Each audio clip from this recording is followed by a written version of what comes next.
A ação está sendo iniciada. Bom, deixa eu me apresentar. Para quem não me conhece ainda, meu nome é Beatriz. Eu sou assistente social aqui da Capemisa Social, especificamente responsável pela região Nordeste. Ficamos localizados, a filial, no caso, o Nordeste, fica localizada aqui em Salvador, Bahia, e a nossa sede fica localizada no Rio de Janeiro, né? E o programa de educação permanente, ele acontece durante todo o ano. Então, a gente sempre busca trazer temas pertinentes à área socioassistencial, né? Que as nossas instituições atuam e que daí ela consiga conhecer mais um pouco, né, sobre a política de assistência. E dessa vez, a gente trouxe um tema, assim, mega importante, que é a rede de proteção e o papel das entidades socioassistenciais. Esse tema ele foi pensado especificamente para aquelas instituições que atuam com o público jovem, né? Perdão, com as crianças e adolescentes. Então, a Academia Social trouxe a Fernanda Maia, que ela é psicóloga, especialista em SUAS, mestranda em Psicologia Social pela UFRGS e atuou como servidora pública pelo período de 10 anos, ou seja, ela tem um longo currículo aí na área socioassistencial. E então, vendo, né, a Fernanda como uma grande profissional da área, a Capemisa Social trouxe ela para estar falando um pouquinho conosco. Antes de passar a fala, eu vou só informar que eu vou colocar aqui no chat a nossa lista de presença, tá bom? E aí eu peço para todo mundo assinar para que possa receber o material junto com a gravação, tá certo? Obrigada. Eu passo a fala para a Fernanda agora. Tá certo. Então, muito obrigada. Primeiramente, agradecer de coração o convite da Beatriz, da Capemisa Social, pela confiança, né, de trazer essa temática e a possibilidade de eu estar aqui com vocês hoje para conversar um pouquinho a respeito desse tema, que, ao meu ver, é tão fundamental. Meu nome é Fernanda Maia, como a Beatriz trouxe, eu sou psicóloga de formação e eu trabalhei 10 anos como servidora pública, atuando diretamente na política pública de assistência social. O meu começo de profissão foi dentro de uma instituição também não governamental. Atuei por um período de 2 anos, trabalhando com crianças e adolescentes, fazendo atividades, oficinas, e, posteriormente, né, ingressei no concurso público e fiquei 10 anos na política pública de assistência social. Nesse período, trabalhei em vários espaços também com crianças e adolescentes, desde medida socioeducativa, aqueles adolescentes que infringiram a lei, até acolhimento institucional, né, atuando como técnica, como psicóloga de referência dentro de um abrigo institucional para crianças e adolescentes. E, atualmente, né, ao longo desses últimos 2 anos, acabei tendo que fazer algumas opções, porque não conseguia mais ter perna para estar no serviço público, acabei me exonerando, mas para poder realmente me dedicar nessa parte de docência. Então, atualmente, eu dou aula na faculdade, dou todas as matérias de psicologia social dentro do curso de psicologia de uma universidade particular, mas também trabalho para 2 institutos a nível nacional de formação. Inclusive, você estava falando do Nordeste, a região de vocês, eu vou estar em Recife mês que vem, um pouco vai ser de férias, mas um pouco vai ser a trabalho também, né? Recife mesmo vai ser a trabalho, para trabalhar aí com o público de CREAS, quem atua com violência e violação de direitos, que é o tema que a gente vai trabalhar aqui, né? Lembrei agora pelo Instituto Horus. Então, pisar esse chão, essa realidade da violência, né, focada na criança e adolescente. Boa tarde, Cláudia, boa tarde a todos. Aliás, muito obrigada a vocês que estão aqui presentes, representando, pelo que a Beatriz me pontuou, as entidades socioassistenciais e que, de alguma forma, certamente estão aí preocupados, né, com essa temática que é a proteção das nossas crianças e adolescentes. Eu creio que estar nesse lugar não é uma tarefa simples, não é uma tarefa fácil. Né? Eu lembro muito bem que a primeira vez que eu escutei um relato de violência de uma criança é como se eu tivesse perdido um pouco o ar, porque realmente gera incômodo, gera desconforto. Mas isso se trata justamente porque é um público muito sensível, que são os nossos pequenos, né? Crianças e adolescentes. Na teoria, a gente sabe que a gente adoraria que o que está escrito no Estatuto da Criança e Adolescente fosse plena realidade, né? Que é a percepção de que toda criança e adolescente vai crescer em um lar que não tenha violência ou violação de direitos. Na prática, a gente sabe que trabalhando com crianças e adolescentes, não raro a gente escuta uma série de situações de violência, sejam elas físicas, psicológicas, sexuais. E daí a grande pergunta que fica é: o que é que eu faço com isso? Como eu faço essa escuta? Como que eu faço esse acolhimento? Como que eu me preparo para ouvir de uma criança me relatar que sofreu um abuso sexual? Como que eu me preparo para ouvir de uma criança que ela está passando por uma situação de violência? Ou para observar esse comportamento que vem modificando e muitas vezes eu não compreendo o porquê. Né? Então, é esse tipo de pergunta que a gente tem a intenção de estar respondendo hoje. E daí a ideia é que eu vá fazer uma pequena explanação, aí, cerca de 50 minutos, 1 hora, e depois eu posso abrir para a gente estar discutindo e conversando a respeito. Então, eu abro a nossa apresentação com uma frase que eu gosto muito do Herbert de Souza, que foi um baita de um defensor, o Betinho, né, mineiro, do direito da criança e adolescente, e ele diz o seguinte: se não vejo na criança uma criança, é porque alguém a violentou antes. E o que eu vejo é o que sobrou de tudo que lhe foi tirado. Essa que vejo na rua sem pai, sem mãe, sem casa, cama ou comida, essa que vive a solidão das noites sem gente por perto, é um grito, é um espanto.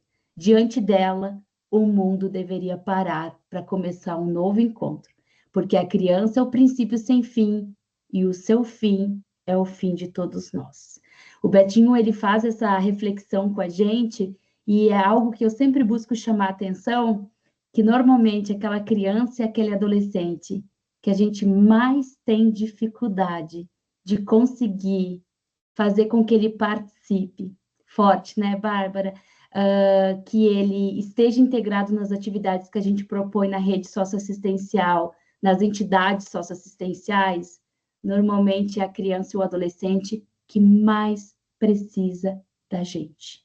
Não deixa de ser uma forma de pedido de socorro, muitas vezes, aquele comportamento agitado, aquele comportamento mais agressivo, aquele comportamento cheio de mecanismos de defesa.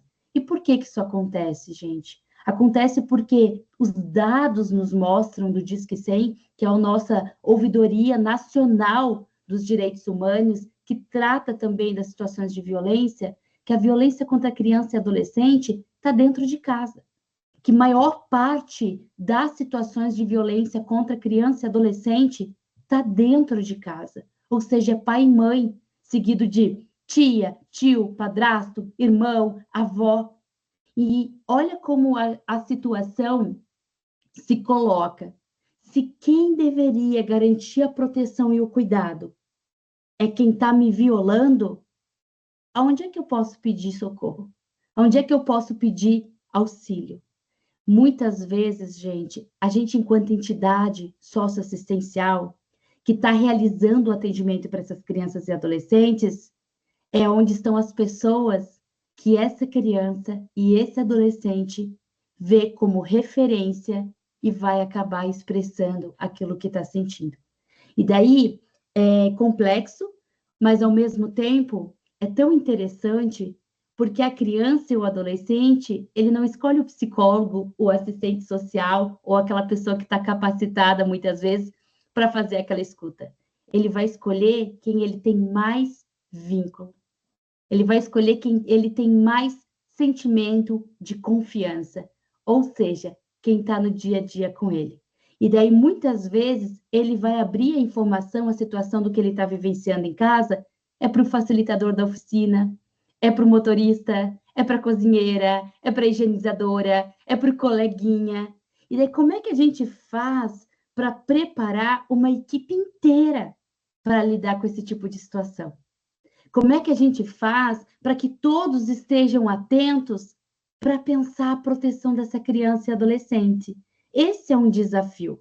Só que eu vou mostrar para vocês que é mais simples do que parece, porque quando a gente fala de violência, principalmente violência sexual, parece que existe todo um tabu em volta, todo um silêncio em volta, porque são temas que realmente são temas sensíveis e exigem da gente preparo para poder lidar.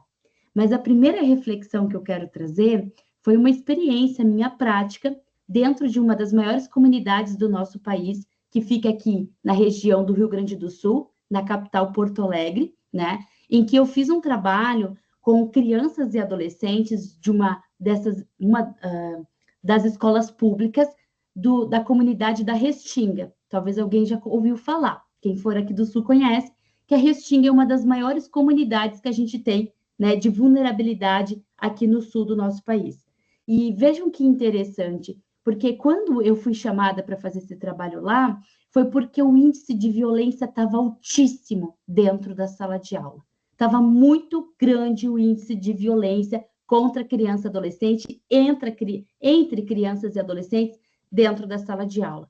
E daí eu pontuei, olha, veja bem, eu posso fazer esse trabalho, mas olha a ideia que a escola me deu. Você pega e junta todas essas crianças que estão apresentando comportamento agressivo e faz um trabalho com elas. Eu disse, não, peraí, se é para a gente fazer um trabalho, eu vou fazer dentro da ideia, né, do ponto de vista do que está realmente como orientação técnica na área social. Então, se eu vou trabalhar com a criança que está sofrendo violência ou agredindo, porque normalmente quando ela agride é porque ela está sofrendo violência, eu não posso trabalhar só com a criança. Eu vou ter que trabalhar com a criança, vou ter que trabalhar com a família e vou ter que trabalhar com os professores, os docentes que aqui estão.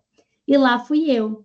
E para minha surpresa, quando eu fui trabalhar com as crianças, questões muito básicas sobre violência, as respostas eram autênticas, rápidas e violentas. Quando eu perguntava para eles, vamos fazer um jogo, levanta a mão aqui, quem acha que o pai pode bater? Unânime, todos levantavam a mão. E daí eu perguntava, mas por que vocês acham que o pai e a mãe podem bater? Porque são pai, porque são mãe. Olha como a nossa cultura da violência está entranhada desde a infância e adolescência, de que, sim, o adulto ele tem o direito de agredir fisicamente uma criança ou um adolescente. E daí eu ia refletindo com eles, pode bater em mulher? Não. Por que não pode? Veja bem, a gente tem uma lei Maria da Penha, e tinha um que dizia Maria da Penha. É incrível como criança é esperto e adolescentes de hoje em dia mais ainda, porque tem acesso à internet. E eu estou falando de uma escola pública, né, de uma situação de grande vulnerabilidade. E daí eu dizia, por que não pode bater em mulher? Porque não pode, é contra a lei, tem a Maria da Penha. Pode bater em idoso? Não, tadinho do idoso, tia, ele é fraquinho. E por que a gente ainda acha que bater em criança é educação? Vocês percebem como a nossa cultura, ela ainda é uma cultura que naturaliza quando se trata de violência contra a criança. É inconcebível em 2025, é perverso, né, Bárbara? É inconcebível bater numa mulher adulta, num idoso adulto, porque ele é frágil. Agora, uma criança que é pequena e frágil é uma forma de educar. Então, isso é um ponto que merece reflexão, por quê? Porque os pais que agridem essas crianças, eles também muitas vezes não têm consciência que eles estão reproduzindo um comportamento de violência. E nesses 10 anos que eu atendi esse público, o que eu observava? Que na minha frente eu não tinha uma criança vítima de violência, eu tinha um grupo familiar vítima de um contexto cultural, social e familiar de reprodução de ciclos de violência. E esses pais que agrediam hoje essas crianças e adolescentes tinham um histórico, normalmente também marcado pela violência e violação de direitos, com muitas marcas na sua história de vida de violência e violação de direitos. Não demora, eu vou fazer o grupo com os pais. E quando eu me deparo, isso é muito importante, quando eu me deparo com a realidade que eles estavam pisando, com o dia a dia deles, eu vou dizer para vocês que até eu, enquanto técnica que atuei 10 anos na área, pensei assim, o que eu vou cobrar desse povo? Maior parte das famílias, em pleno 2023, que foi quando eu tive essa ação, não tinham ainda banheiro em casa, faziam as necessidades em fossa. Maior parte das crianças aprendia a usar o banheiro na escola. Energia elétrica, aqui faz um frio pra caramba. A Beatriz estava me perguntando se estava muito frio. Aqui está frio pra caramba. Inverno faz 8, 7, 6 graus. Vocês imaginam? Acho que tem algum microfone ligado, pessoal. Vocês imaginam uma criança que não tem rede elétrica em casa ou rede de água encanada? Daí, o que acontece? Como é importante a gente pisar esse chão e conhecer essa realidade. Eu tinha professor que mandava a criança embora para casa porque estava com cheiro ruim, porque não tinha tomado banho antes de ir para a escola. Que quando eu fiz o grupo com os professores e eu trouxe esse feedback da realidade que eu tinha visto ao subir o morro e conhecer aquele chão, chorou. Disse, gente, eu não acredito. De fato, não conhecia a realidade dos seus próprios alunos. E daí, ao mandar de volta para casa, eu estava falando daquela criança que não tinha energia elétrica, não tinha água quente. Como é que ela ia tomar banho 6, 7 horas da manhã antes de ir para a escola, num frio de 8 graus, gente? Então, é a realidade, a importância da gente pisar esse chão. E quando a gente fala da violência contra a criança e adolescente, não é diferente. A gente também tem que pisar o chão da violência para entender onde é que a gente está pisando. E daí, o que acontece? Olha que interessante. Daí, eu fui trazer para as famílias, né? Olha só o que a colega está falando. A maior violência é institucional mesmo, origem de tudo real. A ausência de Estado, né, Bárbara? Com certeza, vamos chegar lá. Sueli. Eu sou Doña Margarida. Le agradeço muito a ajuda que você mandou me dar aqui, que hasta hoje dia eu estou muito feliz. Estou melhor, graças a Deus, estou bem. Muitas graças. Obrigado. Eu acho que é para você, Beatriz. Então, o que acontece? Diante disso, a gente precisa entender da realidade que a gente está trabalhando para poder fazer um bom trabalho. E daí, trabalhando e chamando esses familiares, veja bem, eu fiquei pensando, gente, o que tu cobra de uma mãe, de um pai, de uma avó, de um tio, para que eles não sejam violentos, se nem banheiro eles têm em casa, se é 2023 eles não têm nem as necessidades básicas supridas com rede elétrica e esgoto, que ainda é céu aberto. E eu vou dizer para vocês que aquela noite eu fui dormir angustiada, pensando, cara, o que eu vou falar para essas famílias no outro dia? E daí eu lembrei que quando o Paulo Freire ele diz que o trabalho nosso ele é pautado num conhecimento que se constrói a partir da realidade de quem vivencia, quando ele diz vamos ensinar matemática ao agricultor contando laranja, o que ele quer dizer com isso? Que a gente não tem que ter todas as respostas. A gente tem que estar aberto para conhecer a realidade com quem a gente está conversando, para depois pensar em intervenção. Daí me vem em mente, já sei, vou chegar lá e vou abrir para as famílias o que eu vi e vou ver o que a gente constrói juntos. Daí eu cheguei lá e eu disse, olha, povo, pessoal, que bom que vocês vieram 10 famílias daquele grupo escolar. O que acontece? Eu tive aí na comunidade de vocês, conhecendo a realidade, eu vi que tem muito ponto de tráfico, tem muitas questões de violência que a própria comunidade me relatou, tem muitas questões de falta de estrutura básica, de esgoto ainda a céu aberto, falta de energia elétrica, os primeiros postes agora que estão sendo colocados, a maioria não tem banheiros à fossa. E eu vou ser muito humilde dizer que eu não faço ideia o que é estar nessa realidade. Agora, a grande questão é que esse projeto se chama Paz Ciência, de paciência mesmo, com a ideia de pensar estratégias entre a família, a comunidade e os alunos aqui, a comunidade escolar, os alunos, professores, o que a gente pode fazer para diminuir os índices de violência. Gente, pasmem. Levantou a primeira mão, a primeira mãe, ela olhou para mim e disse assim, olha, eu acho que se a gente criar o hábito de dar um abraço nos nossos filhos, antes deles saírem para a escola, e desejar uma boa aula, talvez eles vão chegar mais tranquilos na escola e a violência vai diminuir.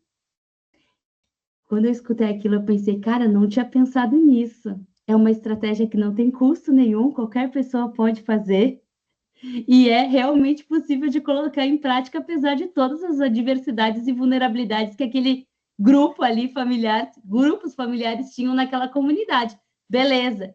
Daqui a pouco, eu olho para o outro lado da sala. Uma senhora chorando. Eu disse, está tudo bem com a senhora? Ela, sabe o que é? Eu sou vó de 2. Tem 2 crianças aqui que eu sou a responsável, que sou vó. Mas por que a senhora está chorando? Eu posso auxiliar?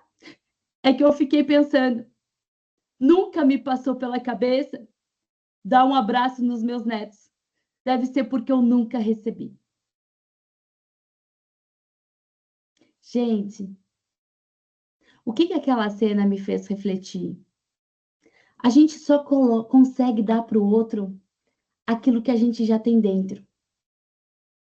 Eu sempre faço um comparativo que uma professora minha que era psiquiatra, ela falava, é como se o cérebro humano tivesse várias gavetinhas.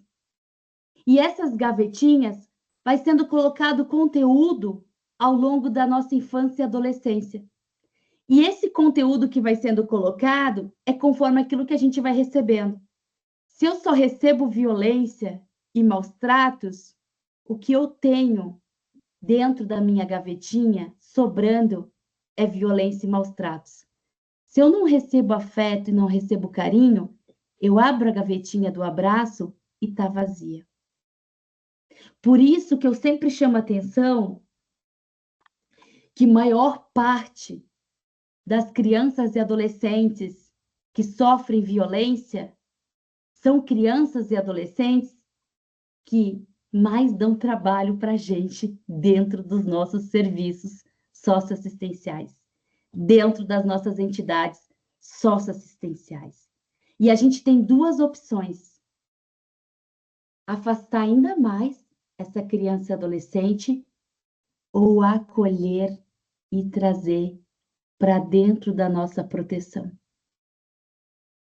Afastar ainda mais as donas Marias da vida que batem nos seus filhos, porque é o que elas têm dentro da gavetinha e têm para oferecer, ou acolher e trazer para dentro das nossas instituições.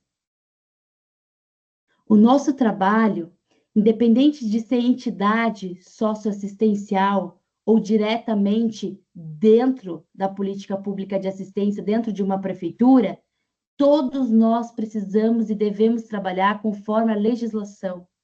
E isso significa que o nosso trabalho, ele vem dentro da proteção social preconizada pela política pública de assistência social e pelo Sistema Único de Assistência Social, em níveis de proteção.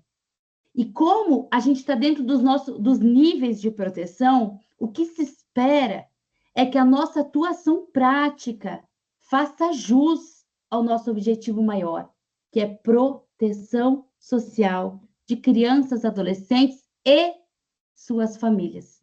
Nesse sentido, quando eu olho para a avó, para a mãe, para a tia, que não consegue garantir a função protetiva, quando eu olho para a criança, para o adolescente que sofreu as situações de violência e violação de direitos, todos eles têm direito a um acolhimento e a uma escuta. Todos eles têm direito a serem ouvidos e orientados pelos nossos serviços. Agora, a grande questão é que maior parte das famílias que a gente atende em situação de vulnerabilidade, o que elas trazem consigo é uma bagagem de marcas de violência e violação de direitos. E o que elas conseguem e sabem ofertar, muitas vezes, é esse comportamento que também pauta-se em violência e violação de direitos. Se a gente não tiver esse entendimento, a gente se torna juiz e polícia das famílias que a gente atende. A gente se coloca no lugar de juiz de julgar e se coloca no lugar de polícia para criminalizar. E perde de vista que o nosso objetivo principal dentro do nosso escopo de atuação é trabalhar com a proteção social. E a proteção social de crianças e adolescentes refere-se ao que a gente chama de matricialidade sociofamiliar. Fernanda, que palavrão é esse? O olhar é para a família. Não tem como eu cuidar da criança sem estender o meu olhar para o grupo familiar, para as necessidades do grupo familiar. Agora, vejam que interessante a potência do grupo. Quando um membro de uma família traz uma sugestão e outro membro que nem tinha passado pela mente dele agir de determinada forma, consegue tomar consciência daquilo e a gente conseguir construir em conjunto estratégias. Sabe com quantas propostas a gente saiu daquela manhã, daquele encontro? 17 propostas práticas para que as famílias viessem a colaborar com um ambiente mais protetivo. Todas construídas a partir das falas daquelas famílias, do chão que elas pisavam, da realidade que elas vivenciavam. Agora, a grande verdade é que, se eu pedir para vocês colocarem aí num papel, quem puder já até coloca, uma pessoa que foi referência positiva na vida de vocês e que vocês têm até hoje um carinho, aquela sensação gostosa ao lembrar da pessoa, porque ela foi a referência de proteção para vocês. Pode ser pai, pode ser mãe, pode ser vó, irmã, tia. Rapidamente vocês vão conseguir colocar no papel. Até coloca aí, se for possível, um papelzinho que vocês não vão usar depois, que a gente vai voltar a utilizar. Depois eu vou pedir para vocês lembrarem de uma cena, um momento ou um aprendizado que vocês tiveram com essa pessoa. Algo que elas... a Fernanda já trouxe aqui, pai, mãe, vó.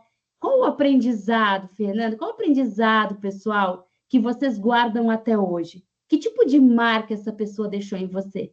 Ela ensinou a ter humildade, respeito, afeto, empatia, carinho? O que ela ensinou para você? Vão refletindo aí, vão pensando aí.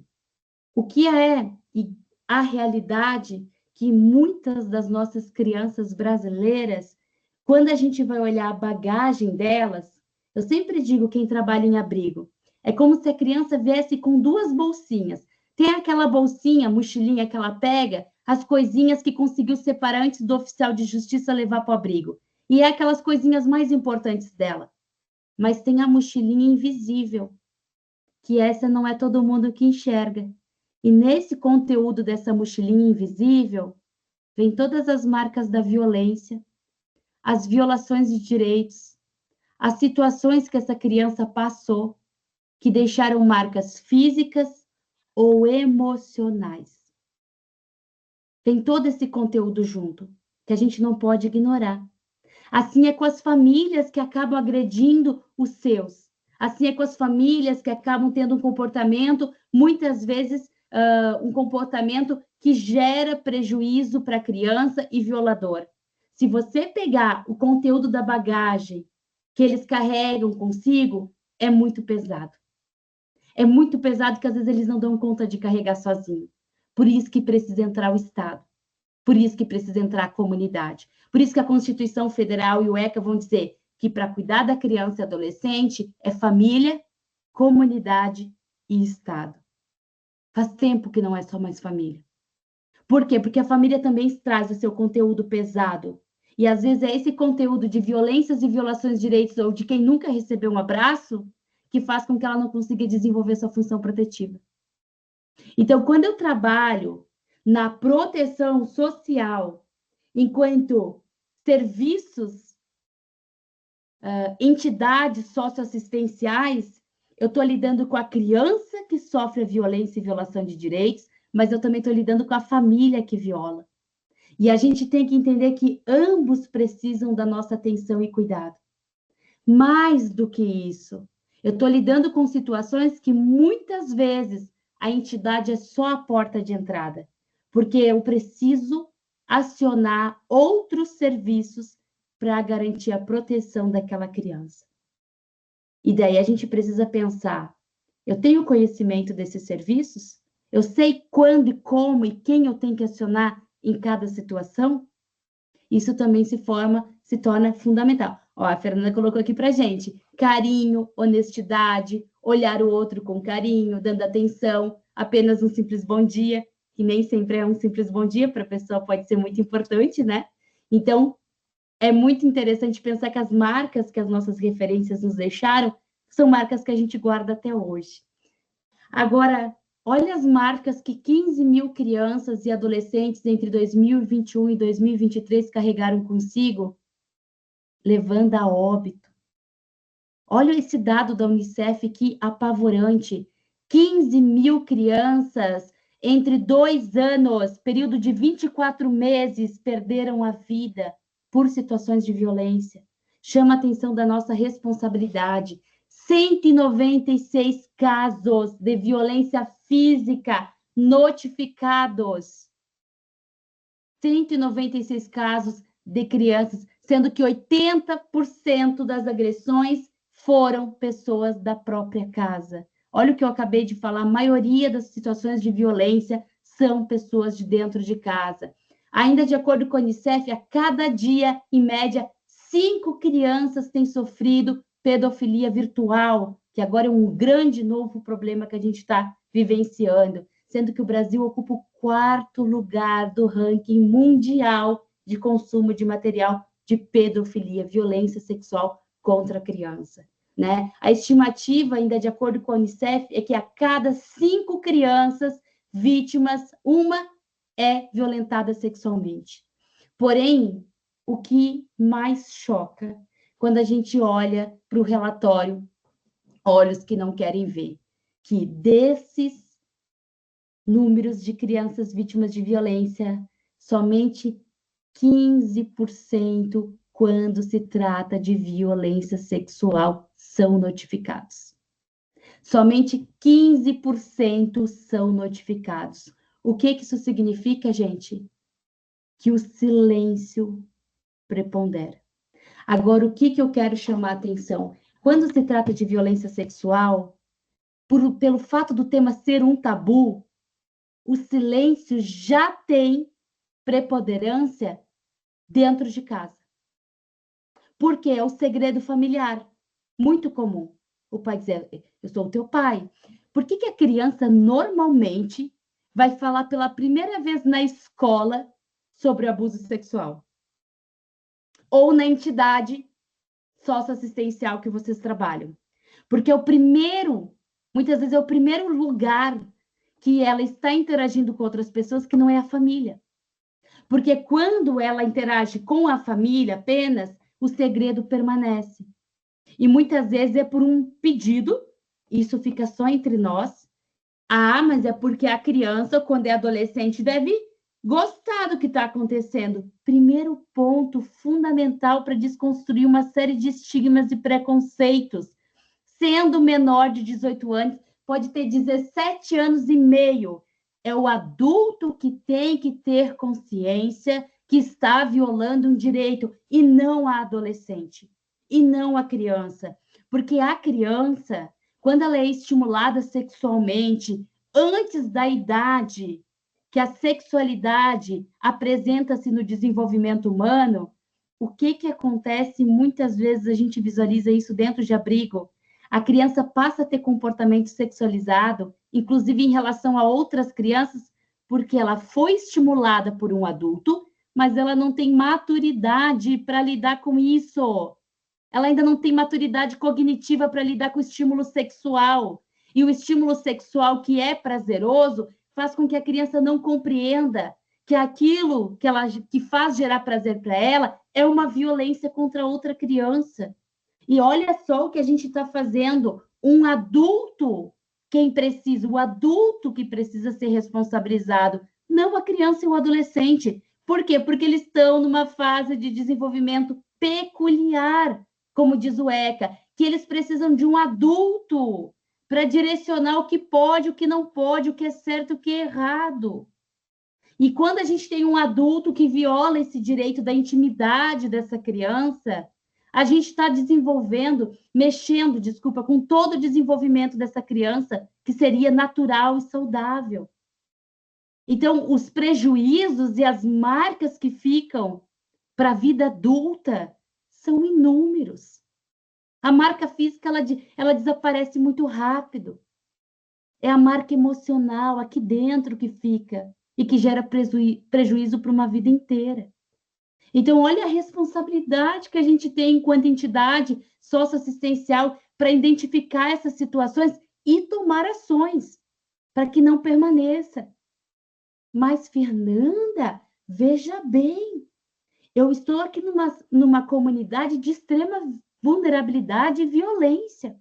Se eu for tocar nesse assunto, estou morta. E eu sei que esse é um dos principais argumentos de quem atua nesse espaço. E daí eu vou dizer para vocês, acontece que a gente tem que ter estratégia. Até para isso a gente tem que ter estratégia. E é isso que eu vou explicar para vocês aqui hoje.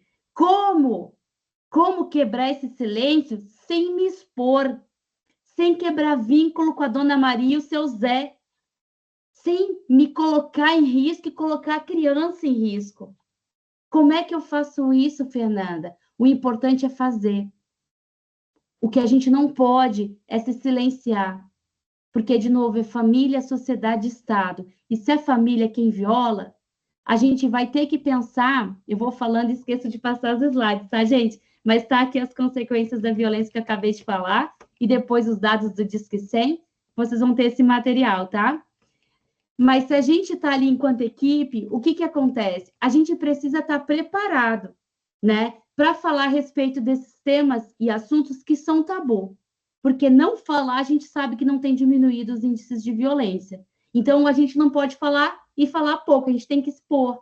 O segredo familiar está aqui, como uma situação que mantém o silêncio. Então, quando é que a criança vai abrir? Primeiro ponto, ela vai abrir quando ela se sentir segura frente àquela pessoa, que ela estabeleceu vínculo. Só que a grande questão é que se a violência contra criança e adolescente, a gente viu ali nos dados que a maior parte é dentro de casa, quem está mais próximo a essa criança? As entidades e a escola. As entidades socioassistenciais e a escola. Então, nós precisamos estar preparados caso a criança veja em nós o vínculo de confiança para poder trazer essa informação. Por quê? Porque a única saída que ela vai ver é o olhar atento do educador, o olhar atento das pessoas que, de algum modo, fazem parte da sua vida fora de casa. Por isso que não é incomum esses relatos. Mas, Fernanda, você está colocando a gente numa parede? Como que eu vou fazer isso aí? Calma, gente. Foram 10 anos fazendo isso aqui e dava certo. Agora, o que acontece? Sabe por que a criança te escolhe? Sabe por que a criança vai até você? Porque ela tem vínculo de confiança, porque você importa para ela. Porque ela vê em você a referência que ela não teve. Porque ela vê em você a oportunidade de proteção. E o que a gente não pode fazer, que a Lei 13 da escuta protegida vai nos advertir. Fechar os ouvidos. Fechar os olhos. Porque a gente tem que entender que a responsabilidade é grande. Quando a gente fecha os ouvidos ou fecha os olhos, a gente está deixando essa criança permanecer na situação de violência. E, gente, isso é tão incrível que uma vez eu capacitei 5.000 profissionais de uma rede inteira de uma escola, de um município grandão aí. Meu telefone choveu de ligação nas semanas seguintes. As psicólogas da educação. Fernanda, mas como pode? Antes não tinha abuso, agora é 1 por semana, agora toda hora estão me ligando. Gente, será que não tinha abuso e surgiu depois da minha capacitação ou as pessoas começaram a enxergar aquilo que já estava na frente delas? Começaram a ouvir aquilo que já estava sendo dito. Por isso que esse tipo de capacitação eu faço com muito prazer de estar aqui com vocês hoje, porque é a minha forma de contribuição para proteger as nossas crianças e adolescentes. E até me emociono porque eu fico muito grata de poder estar em espaços com pessoas de todos os cantos aí, né, de todos os lugares, de vários estados que hoje o online nos permite, porque até então a gente ia plantando as nossas sementinhas só ao nosso entorno. Mas o que acontece? A gente tem que estar atento, porque a criança te procura porque ela tem vínculo de confiança em você. E ela te procura para quê? De acordo com a legislação, tem 3 formas de escuta. E a nossa escuta é do relato espontâneo, é só acolher, é a mais simples. Porque o depoimento especial, esse é para levantar a prova, vai ser feito lá na delegacia. Só quem que trabalha na delegacia ou no judiciário vai fazer. Que é para investigar se aconteceu ou deixou de acontecer. Esse é lá na delegacia, não tem nada a ver com a gente. Depois tem a escuta especializada, que os municípios estão implantando, que é aquela escuta secundária para dizer, não, peraí que essa criança precisa de médico. Não, peraí, essa criança precisa de um exame aí para prevenir uma gravidez ou uma DST.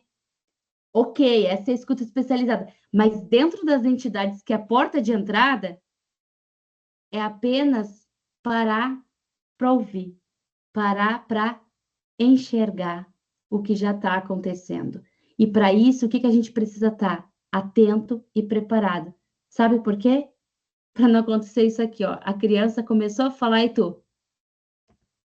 Hã? Quê? Oh, meu Deus do céu! Daí a criança se apavora. Não era brincadeira, tia. Nem foi mesmo. Ela que nos acalma, ao invés da gente acalmar ela. Mas por que eu digo brincando? É normal. Vocês acham que a primeira vez que eu escutei um relato de uma criança, eu consegui ter uma postura totalmente neutra? Não, machuca, dói, porque é um ser pequeno. Tia, porque meu pai mandava eu botar a boca lá no negócio. Tu quer dizer assim, não fala mais nada, não quero mais saber, não quero escutar. Óbvio que o nosso mecanismo de defesa vai ser esse. Só que, gente, de novo, enquanto serviços que trabalham com crianças e adolescentes, a gente está propenso a, sim, ser a pessoa de referência e vínculo dessa criança que vai querer nos relatar o que está acontecendo. E daí, qual é a estratégia?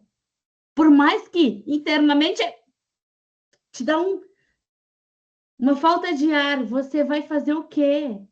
Você vai manter uma postura técnica, uma postura ética, a visão crítica, lembrando de tudo que a gente conversou aqui, e vai ter as informações necessárias da rede a partir do encontro de hoje. Então, o que você vai fazer enquanto educador, enquanto psicólogo, enquanto assistente social, coordenador, higienizador, cozinheiro, recepção, motorista, quem for, você vai dizer, João, isso que tu tá me falando é bem importante. Vem aqui para a gente conversar. Teu trabalho é só tirar ela da frente de outras crianças para não expor a história dela. E ir para um lugar mais sigiloso possível, que a gente chama que é o lugar assim que menos tem, né, interferência. Diz, me conta, João, o que está acontecendo? Só isso. Você não tem que perguntar se o pai tocou aqui, se o pai fez aquilo, se o padrasto fez aquele outro. Você não precisa perguntar nada. É o relato espontâneo da criança. Fernanda, mas eu sou só a facilitadora da oficina. O que eu faço com isso? Saio correndo? Não, calma. O seu trabalho é comunicar a equipe técnica do seu serviço. Se você trabalha dentro de um abrigo, você vai comunicar ao psicólogo e ao assistente social, que vai discutir com a coordenação o que tem que ser feito. Se você trabalha dentro de um espaço que faz serviço de convivência, que faz atividade de extra classe, de segunda, enfim, independente das atividades que vocês façam, você vai comunicar ao seu superior. É só isso. Pega a informação e comunica o seu superior. Mas, Fernanda, até aí tá tudo bem. Eu vou respirar fundo, escutar o que a criança quer dizer, pegar o relato e comunicar ao meu superior. Perfeito. Por quê? Porque você não pode quebrar o seu vínculo com a criança para tomar as medidas que precisam ser tomadas. Mas espera aí que o coordenador e a equipe técnica também não pode quebrar vínculo com a família. Vamos chegar lá. Então, você vai dizer para a criança, olha, eu tô te ouvindo, o que você falou para mim é muito importante, mas a gente vai ter que conversar com os adultos. Por que eu tenho que dizer isso para a criança? Porque não pode ficar entre eu e a criança. Ah, mas Fernanda é uma adolescente, ela me pediu silêncio e sigilo. A lei deixa muito claro, o nosso código de ética enquanto psicólogo, do assistente social, deixam muito claro, quando se trata de violência contra criança e adolescente, pode e deve quebrar sigilo. A gente precisa e é compulsório, obrigatório, tomar as notificações necessárias. Só que sabe onde mora o problema? O pessoal confunde notificação com denúncia. Gente, denúncia se faz pro delegado, na delegacia. Quando uma criança traz um relato espontâneo, é uma notificação. Ó, a criança disse isso. O que vai acontecer, se é ou não é comigo, eu não sou delegado para investigar. Então, o que acontece? O nosso trabalho é só acolher a informação da criança e passar para o nosso superior. Exatamente como a criança falou, sem expor ela, sem querer ser invasivo ou ficar com curiosidade de perguntar coisa que não tem necessidade nenhuma. Só escuta e passa o relato espontâneo, ou seja, que a criança falou de forma espontânea, sem eu intervir. Agora começa a situação, a segunda situação. Ok, e o que o técnico faz com isso? O que o psicólogo faz? O que o assistente social, o coordenador faz com isso? O diretor de uma escola faz com isso? O que a gente faria em qualquer outra situação? Vamos pensar que eu dou aula numa escola particular, tá? Numa escola particular, privada. Uma adolescente me contou que o padrasto vem assediando ela. Eu vou correr para a delegacia com a adolescente para fazer BO? Não. O que eu tenho que fazer? Eu tenho que chamar a responsável. Porque se eu não chamar a responsável e correr com a adolescente para a delegacia, depois a responsável vai vir em cima de mim para perguntar: por que tu está com a minha filha dentro de uma delegacia sem a minha autorização? Agora, por que quando se fala de vulnerabilidade, de pobreza, a gente acha que pode pegar o filho dos outros e fazer o que a gente quiser? Gente, não precisem se preocupar com isso. Por quê? Porque o nosso trabalho enquanto entidade é acionar a família. Mas, Fernanda, você tá louca? Você acabou de dizer que a família é a principal violadora de direito. Como é que eu vou acionar a família?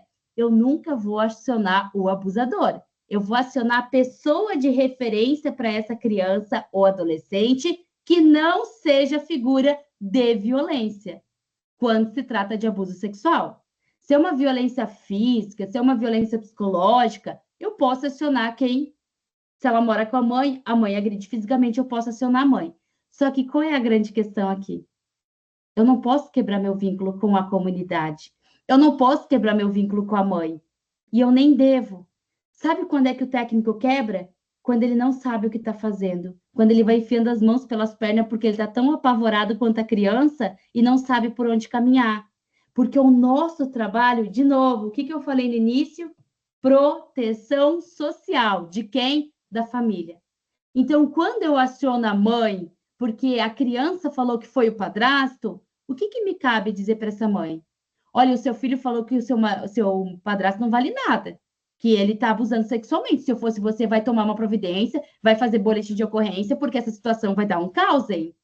Gente, eu estou acusando, eu estou julgando. Eu nem sei se o que a criança falou é real ou não é, apesar que a literatura vai nos dizer que maior parte dos casos de relato de criança são reais, sim. Então, o que acontece nesse sentido? Cabe eu fazer a minha função de proteção social da família. E qual é a minha função de proteção social da família? Veja bem, mãe, eu estou lhe chamando aqui porque a gente tem uma lei hoje, que é a lei da escuta protegida.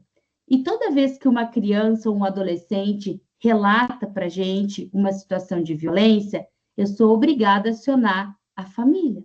E eu estou trazendo a senhora aqui porque a Joaninha, que tem 4 anos, ela trouxe para a professora, para a educadora, para a facilitadora, para a psicóloga, para quem foi, uma informação de que o seu João pede para ela botar a boca no órgão genital dele. Mas isso não acontece? Mas você tá louca? Mãe, eu não sei te dizer se acontece ou não, porque longe de eu ser delegada ou da polícia para poder investigar e dizer que isso acontece ou não. A única coisa que é minha obrigação é informar a senhora e orientar, tá? Porque assim, ó, longe de mim dizer que isso está acontecendo ou não, eu não tenho nem como tecnicamente avaliar se isso está acontecendo ou não. Só que foi a fala que a criança trouxe e a gente vai ter que fazer o quê? Junto com a senhora, tomar as medidas de proteção. Só isso. E a lei diz o seguinte, só para a senhora entender, que nesses casos a gente precisa notificar o conselho e orientar a senhora a levar a Joaninha no postinho de saúde para ver como é que está a saúde dela, se está tudo bem, e orientar a senhora a registrar um BO. Eu não vou registrar um boletim de ocorrência. A senhorinha, imagina, você tá louca? Vou lá botar o outro na cadeia, se talvez ele não fez nada. Mãe, boletim de ocorrência é o registro de um fato.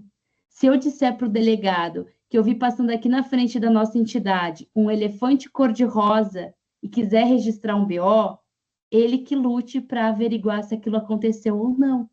É a mesma coisa, é a fala do seu filho. Se isso aconteceu ou não, a delegacia é quem vai investigar. Não é a escola, não é a entidade socioassistencial, não é a prefeitura, porque o nosso trabalho é só informar o que aconteceu. Eu acredito que a senhora não iria gostar de ficar sabendo por coleguinhas, por outros professores, que o seu filho falou isso na escola e ninguém lhe comunicou. A minha parte é lhe comunicar. Mas, Fernanda, o problema não está aí. Até aí eu entendi. Então, quem escuta só escuta, passa para o superior. O superior escuta, chama a mãe de uma forma educada, respeitosa, técnica, ética, explica da lei. Mas e se a mãe não quiser tomar as providências, Fernanda? E se a mãe disser que vai lá fazer o BO e não foi nada? Essa criança vai voltar para casa sofrendo violência? Pessoal, atenção, o nosso trabalho não é de acusação, não é ser juiz e nem polícia da família. Então, não somos nós que vamos pegar a Dona Maria pelo braço e obrigá-la a fazer um BO. Muito menos somos nós que vamos lá fazer um BO no lugar da Dona Maria, porque não tem lugar nenhum escrito das nossas normativas técnicas da política de assistência social que a gente faça BO pela família. O que a gente vai fazer? Notificar o conselho. Isso está na lei e a gente já informou a Dona Maria que é obrigatório a gente notificar. Quem pode aplicar uma medida de proteção para essa criança, inclusive em casos extremos, se ela mora só com o pai e o pai abusa de um acolhimento institucional em um abrigo, ou para ir para uma família extensa até a situação se esclarecer, é o conselho tutelar. De acordo com o ECA, existem medidas de proteção que o conselho tutelar pode e deve aplicar para a família, inclusive advertência, por ela não ter feito o BO, não ter levado o caso à frente e a criança ainda está em risco. Inclusive o encaminhamento para o CREAS, que é o equipamento que vai acompanhar os casos de criança vítimas de violência que ainda estão na família. Inclusive para um abrigo, que é afastar a criança e adolescente da família até que a situação se esclareça. Por quê? Porque dentro da rede de proteção, A gente tem os serviços que promovem direitos, que são a rede como um todo de saúde, educação, assistência e as entidades socioassistenciais como vocês, e tem os órgãos de defesa, que é o Conselho Tutelar, Ministério Público, Delegacia, Defensoria, Polícia Militar, Polícia Civil. Nós não somos de defesa, nós somos de promoção. A gente vai deixar para agir os órgãos de defesa. Mas vamos pensar que a Dona Maria ela é dura na queda e ela mesmo assim não fez. O Conselho Tutelar foi lá, bateu na porta dela, entregou, né, a notificação de advertência. Dona Maria, a senhora não fez BO, a senhora não fez isso, não fez aquilo. A Dona Maria não fez mesmo assim e disse para o conselho que eles que vão para aquele lugar. Brincadeiras à parte, o que o conselho ainda pode fazer para que a criança não fique desprotegida? Informar o Ministério Público. O promotor é o único que pode obrigar alguém a tomar uma ação. E daí o que vai acontecer? Se a família não fizer, a própria promotoria abre um processo em âmbito judicial para esclarecer o que está acontecendo. Ou seja, em qualquer uma das instâncias, vai ter resposta para a proteção dessa criança. Agora, tudo parte da gente passar a primeira informação. Tudo parte da gente enxergar esse relato espontâneo que essa criança está trazendo. Para não quebrar o vínculo com a família que a gente precisa tanto para poder continuar o nosso trabalho, é ter clareza que a gente não se torna juiz nem polícia da família ao estar ouvindo uma situação de violência. Pelo contrário, Dona Maria, eu sei que não é fácil para a senhora essa informação que eu estou lhe trazendo, mas eu quero que você saiba que a nossa entidade está à disposição para lhe dar suporte e apoio em qualquer momento. Eu ainda me coloco à disposição. Por quê? Porque eu sou um órgão de proteção social da criança e adolescente, não só, da família também. Eu só consigo garantir a proteção social da criança quando eu garanto a proteção social também da família. Se tiver que afastar um membro da família para garantir esse bem-estar dessa criança, quem o faz? Os órgãos de defesa. Conselho, Ministério Público, Poder Judiciário. Não somos nós enquanto entidade socioassistencial. Pelo contrário, se a gente quer realmente fazer um trabalho de proteção social, o que a gente tem que preservar e prezar é o vínculo que a gente tem e constrói dia após dia com a família. Encerrando a minha fala e abrindo, óbvio, que para perguntas, o que a gente tem que entender aqui? Que cada serviço tem uma função na rede de atendimento. Cada município dispõe ou deveria dispor de um grupo de serviços à disposição da proteção social da criança e adolescente, que pode ser desde as entidades, CRAS, CREAS, unidade de saúde, hospital, conselho tutelar, delegacia, Ministério Público e Judiciário. A criança não escolhe o promotor, o juiz ou o psicólogo para contar. Ela pode contar para qualquer pessoa. Quem é essa pessoa? A que ela mais tem vínculo. Por isso que porta de entrada, vejam bem, porta de entrada para a violência contra a criança e adolescente pode ser qualquer um de nós. O que importa? A gente realmente acolher essa demanda e fazer os encaminhamentos necessários. Eu pedi para vocês escreverem nesse papelzinho aí que vocês pontuaram, e a Fê colocou aqui para a gente no chat, a referência de vocês e o que vocês aprenderam com ela. Se eu pedir para vocês amassar esse papel, o que vai acontecer? Eu vou dizer para vocês, amassa e abre de volta. Quando vocês abrem de volta, por mais que eu solicite que vocês tentem desamassar e fazer com que ele volte ao natural, é possível? Não. Por mais que vocês se esforcem, as marcas ficam. Assim como vocês têm marcas positivas da infância e adolescência com as pessoas de referência da vida de vocês, maior parte das crianças e adolescentes que precisa desse tipo de suporte e apoio, que relatam uma violência, as marcas que elas trazem consigo, gente, são marcas de violência e violação de direitos. E não é com uma simples tentativa de desamassar que a gente consegue modificar o que já aconteceu. Aliás, a gente não consegue apagar o que já aconteceu. Fernanda, você fez a gente ficar te escutando 1 hora para dizer que não tem o que fazer? Não, calma. A qualquer momento, novas marcas podem ser deixadas. A minha pergunta para vocês nessa tarde é: que tipo de marca vocês têm deixado em cada criança e adolescente que vocês são referência? Realmente eu quero acreditar que sejam marcas de proteção. E essa marca de proteção, ela está pautada na escuta atenta, no olhar atento e no acolhimento, quando essa criança vê em você a porta aberta para romper a violência que ela está sofrendo. Muito obrigada, pessoal. Eu abro para vocês aí para perguntas, dúvidas ou esclarecimentos. Sensacional, Fernanda. Muito bom mesmo. Obrigada, Beatriz. Obrigada. Gente, esse é o momento de vocês tirarem todas as suas dúvidas. Podem abrir o microfone, podem falar pelo chat. Acho que a Bárbara já levantou a mão. Pode falar, Bárbara, fica à vontade. Oi, gente, boa tarde. Boa tarde. Primeiro, eu queria muito agradecer a essa fala toda. É muito importante. Que bom que está gravado, que bom que a gente vai ter acesso para poder levar para dentro da nossa entidade, né? Para todo mundo poder assistir, acho que é fundamental.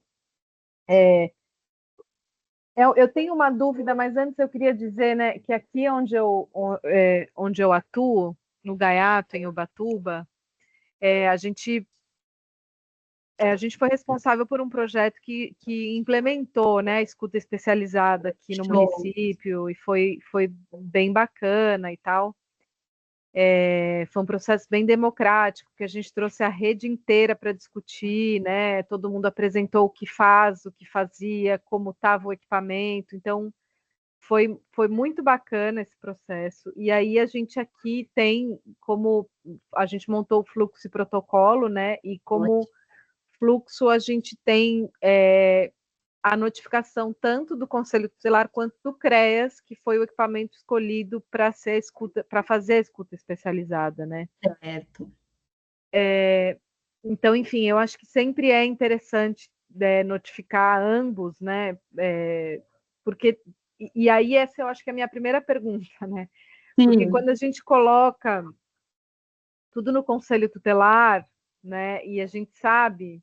E aí essa é uma questão que vem pairando a minha mente, que eu quero até, talvez, aprofundar os estudos nisso, que é nesse papel do Conselho Tutelar, né, sobre a formação dessas pessoas, porque é isso, né, me parece muito sério, né, assim, esse papel do Conselho Tutelar e essa ética e toda essa... Enfim, eu sei que vocês sabem do que eu estou falando. Claro. Então, eu fico sempre um pouco aflitivo, assim, para mim, quando a gente fala, bom, então tá, a gente passou essa bola, né, para eles, porque a gente aqui já viveu diversas vezes esse tipo de situação, né, e todo esse tempo que passa, né, enquanto a criança segue ali, naquela casa, né, a gente observando, e pouco ou quase nada é feito, né? Assim, eu não sei se mais pessoas compartilham disso, mas essa ansiedade, essa angústia que a gente vai sentindo, que dá vontade, sim, de pegar o telefone, de ir na delegacia, de levar para casa, enfim. Eu queria um pouco que você falasse desse embrolho aí, não sei. Perfeita a sua colocação, Bárbara, perfeita. Na verdade, vocês vão encontrar isso que a Bárbara está falando no meu material. É que como eu me comprometi a 1h30, eu quis respeitar o horário, porque eu sei que todo mundo tem outros compromissos e tem que sair. Primeiro eu falei para a Beatriz que 1 hora era o suficiente, porque a minha proposta era ficar no relato espontâneo e no acolhimento do relato espontâneo. Mas agora a tua pergunta já me faz pensar que a gente tem que pensar num segundo encontro. Para que, a partir do relato espontâneo, o que se faz? Porque num primeiro momento eu notifico o conselho, e eu concordo plenamente com a Bárbara, é notificar o conselho, não é dizer assim, ó, vai e faz, porque eles não têm formação técnica, eles não têm preparo. Ah, mas eles têm direito à capacitação? Sim, mas tem município que é nível fundamental, que é nível nem médio. Então, tem gente que tem dificuldade até de escrita. Então, como que eu vou deixar essa responsabilidade, né, na mão, e nada contra, porque a ideia do conselho é literalmente ser um conselho, tanto que eles se reúnem para tomar algumas decisões e não fazer o papel de técnico. Então, realmente, assim, ó, tem a parte da rede, depois tem a porta de entrada que a gente conversou, que é qualquer serviço.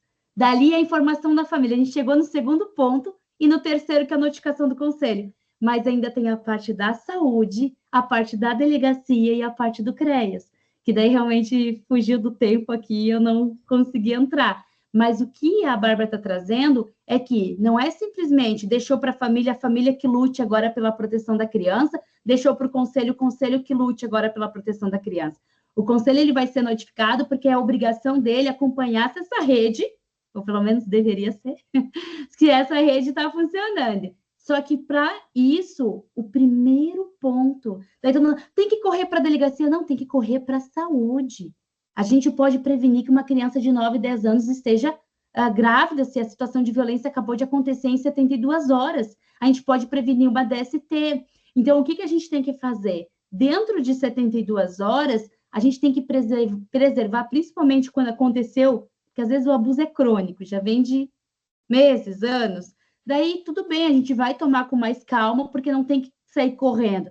Agora, se é um estupro, se é uma violência, como eu já vi acontecer, do pai estuprar com violência a filha de 16 anos, ela engravidar do pai, e daí não foi tomadas as ações nas 72 horas, ela tem que ter a criança, porque passou os 3 meses, gente. Isso é uma violência institucional, uma violência que eu não sei nem explicar o âmbito dela, de tão perverso como a colega ali trouxe. Então, a gente precisa, sim, tomar ações. Quando a situação acabou de acontecer, o ato sexual foi consumado, é para ontem. A gente tem 72 horas para profilaxia, que são todos os exames clínicos para que essa criança possa evitar uma DST, possa evitar uma gravidez precoce, e a delegacia para ter o exame de corpo de delito.